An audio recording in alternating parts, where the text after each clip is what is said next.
Assalamualaikum warahmatullahi wabarakatuh.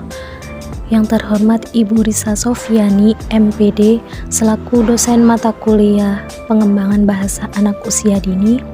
Di sini kami dari kelompok 6 akan mempresentasikan hasil diskusi dengan judul Teknik Pengembangan Bahasa Aktif, Produktif, dan Reseptif Anak Usia Dini. Sebelumnya perkenalkan, kami dari kelompok 6 yang beranggotakan saya sendiri Ani Rahmana Marwati dengan NIM 2420047. Yang kedua ada Farhatul Umi dengan NIM 2420048. Pengembangan bahasa bagi anak usia dini merupakan masalah penting yang tidak boleh diabaikan begitu saja, khususnya oleh orang tua dan para guru. Hal ini karena pengembangan bahasa bagi anak merupakan kebutuhan pokok anak dalam kehidupannya. Tanpa pembinaan dan bimbingan dari orang dewasa atau orang yang bertanggung jawab baik di sekolah maupun di rumah, berakibat yang kurang menguntungkan, terutama dalam kebutuhan berkomunikasi. Materi selanjutnya yaitu bahasa aktif. Dengan sering mengajak anak untuk berbahasa atau berbicara secara otomatis, anak akan memperoleh kosakata yang sebelumnya belum diketahui anak. Dan sebaliknya, jika anak jarang diajak untuk berbicara, maka anak akan sulit untuk menyampaikan perasaan atau keinginan melalui verbal. Hal ini akan menjadi suatu permasalahan pada anak karena sejak kecil anak kurang distimulus untuk berbicara sehingga anak menyebabkan kurang pelafalan kosakata dalam berbicaranya.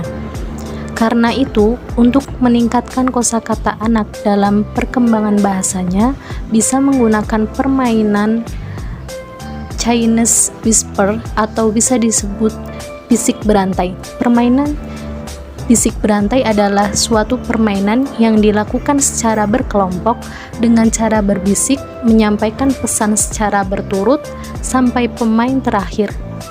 Utami dan kawan-kawan 2018, Roy Miningsih dan kawan-kawan 2017, Nurzaman dan kawan-kawan 2017. Beberapa keunggulan menurut Nugraheni, seperti memberikan siswa pengalaman belajar dan menyenangkan. Selanjutnya, keterampilan bahasa dasar siswa yang terlatih karena mereka mendengarkan, berbicara, membaca, dan keterampilan menulis. Pada prinsipnya, permainan Chinese Whisper mampu melatih anak dalam meningkatkan kosakata, karena dalam permainan ini anak akan menyebutkan kata-kata yang diinstruksikan oleh guru. Penggunaan metode bermain dianggap cocok untuk mengembangkan pembendaharaan kosakata anak dan mampu memberikan penanganan yang tepat dan cepat bagi anak. Karena dengan bermain, anak mampu berinteraksi dengan lingkungan sekitar.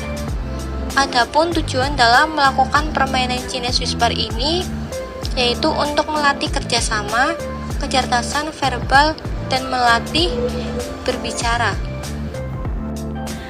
C. Produktif dan reseptif. Kemampuan bahasa reseptif membuat anak dapat memahami kata-kata, kalimat, cerita, dan peraturan.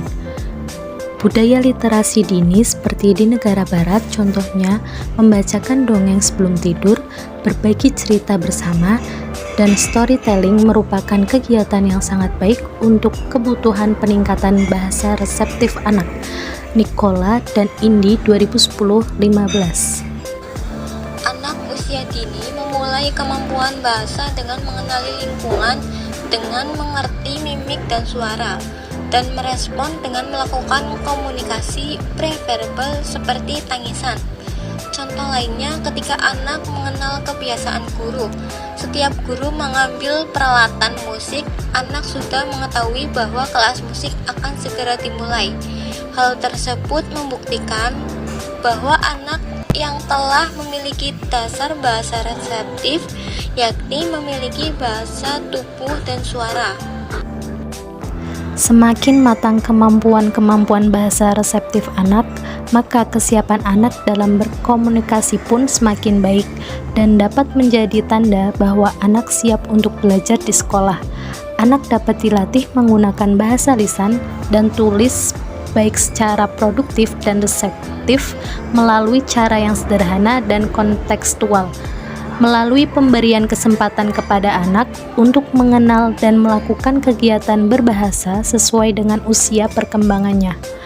Banyak cara yang dapat dilakukan agar anak dapat mengembangkan keterampilan bahasa baik secara reseptif atau menyimak dan membaca maupun secara produktif atau berbicara dan menulis. Bahasa secara produktif dan reseptif. Yang pertama yaitu menirukan kembali urutan angka, urutan kata. Yang kedua, mengikuti beberapa perintah sekaligus.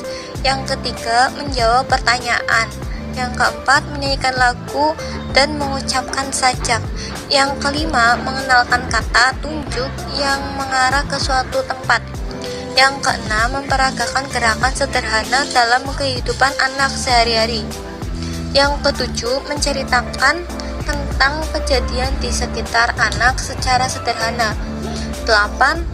Menjawab pertanyaan sederhana dan cerita pendek yang disampaikan oleh guru. Yang kesembilan, mengurutkan dan menceritakan isi gambar.